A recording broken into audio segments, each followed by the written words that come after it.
Between 2020 and 2022, a consensus formed among cultural observers.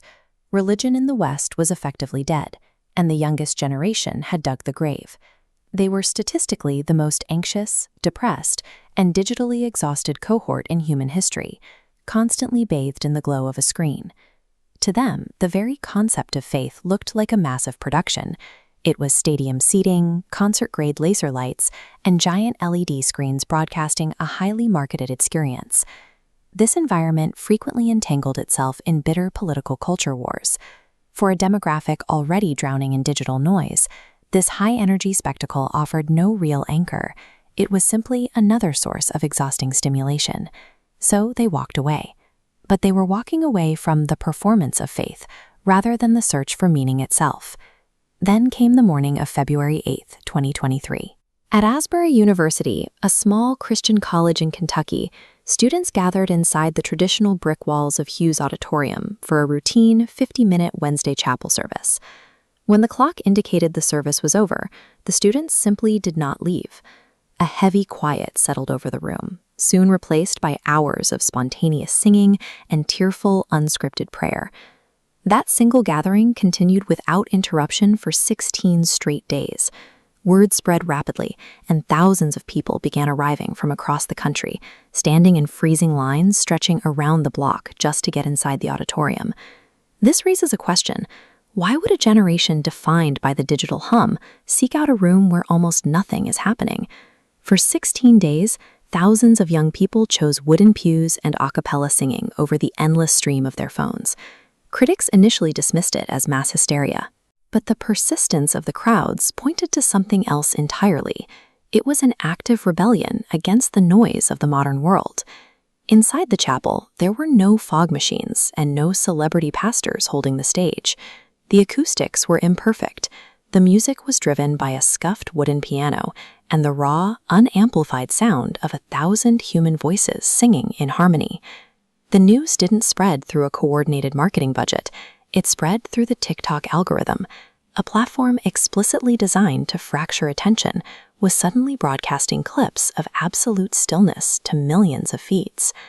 Almost immediately, the movement faced the threat of commercialization.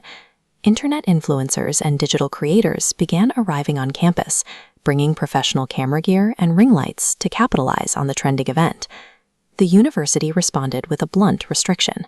They shut down all official live streams and asked visitors to turn off their phones, requiring anyone who wanted to experience the room to be physically present.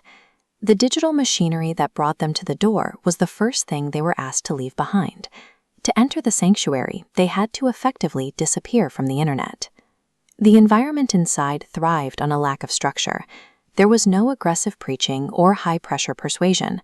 Instead, the microphone was left open for students to share their personal struggles, shifting the focus from the stage to the individual. Inside those walls, students began to actively forgive those they had previously been at odds with. For many attendees, the lack of a performance allowed them to process long-standing religious trauma without the fear of being manipulated. In a world that demands a constant reaction, the chapel offered a rare reprieve. For many, the quiet was a direct response to the weight of constant digital anxiety, providing a space where they felt they could finally be still. We have seen this specific type of searching before.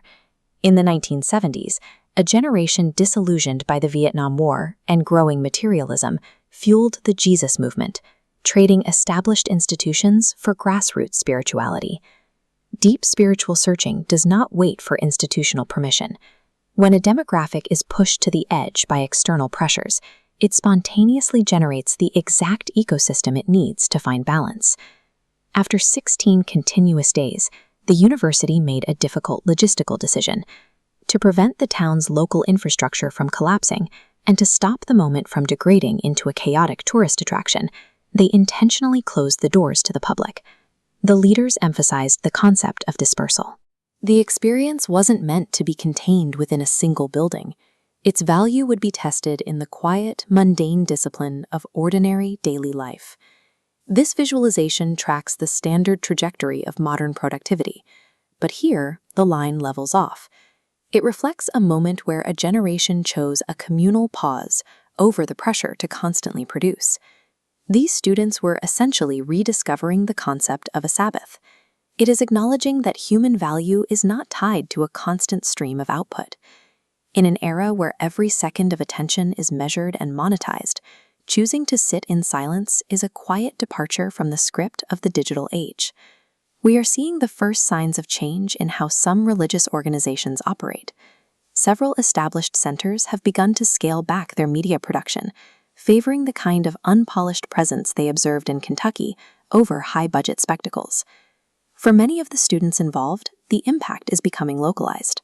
They are moving away from digital debates and focusing on tangible efforts in their own neighborhoods, such as starting community food pantries and local support groups. Beneath the endless noise of algorithms and our deep cultural divisions, the human need for a quiet sanctuary remains constant. The era of the heavily produced spectacle is losing its grip. A quiet awakening has begun. The only step left is to turn off the screen